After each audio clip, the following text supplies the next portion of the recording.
কিরে মালতী, এত লেট হলো কেন আসতে? ঘড়িতে কটা বাজে? হ্যাঁ হ্যাঁ দিদি, বাড়িতে না একটু। থাক থাক, তোর নাকে কান্না না আমি শুনতে চাই না। তাড়াতাড়ি আয় আর দাদা বাবুর জন্য চা বসা। হ্যাঁ দিদি, এখনই আমি বসিয়ে দিচ্ছি। দাদা বাবু, আপনার চা।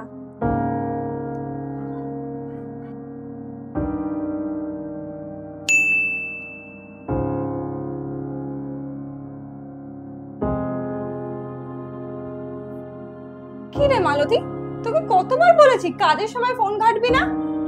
না দিদি। ফোনটা রাখ আর কাজ কর। দিদি, আমার মেয়ের স্কুলের ম্যাডামের ফোনে না একটু লিখে পাঠাতে হবে, কিন্তু আমি ফোনে লিখতে পারি না, তাই তুমি একটুখানি সাহায্য করে দেবে? অ্যান্ড্রয়েড ফোন নিয়ে ঘুরিস আর টাইপ করতে জানিস না? ওসব নাকে কান্না তুই তোর কাছে রাখ আর কাজটা কর।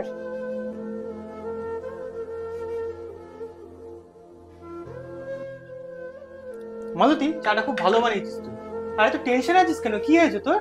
দাদা বাবু, কি আর বলি, স্কুলের ম্যাডামকে একটা চিঠি লিখে পাঠাতে হবে, কিন্তু আমি লিখতে পারি না, খুবই দরকারি। আচ্ছা দে, আমাকে ফোনটা দে। আমি তোর ফোনে দেশ বাংলা কিবোর্ড অ্যাপটা ডাউনলোড করে দিচ্ছি। এবার থেকে তুই এটা ইউজ করবি। এই দেখ, এখানে ভয়েস অপশনটা দেখছিস, এখানে তুই যা বলার বলবি আর সেটা অটোমেটিক টাইপ করে চলে আসবে। নে এবার তুই ট্রাই করে দেখ। ম্যাডাম, আমি শ্রেয়ার মা।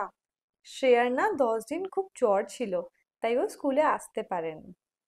বাহ দাদা বাবু, এটা তো পুরো ম্যাজিক। হ্যাঁ, ম্যাজিক তো বটেই। এবার থেকে লিখতে না পারলে দেশ বাংলা অ্যাপ ইউজ করে নিবি। অনেক উপকার করলে, ধন্যবাদ। শোনো, সবার সুযোগ না সমান হয় না, আর সাহায্য সবাই ডিজার্ভ করে।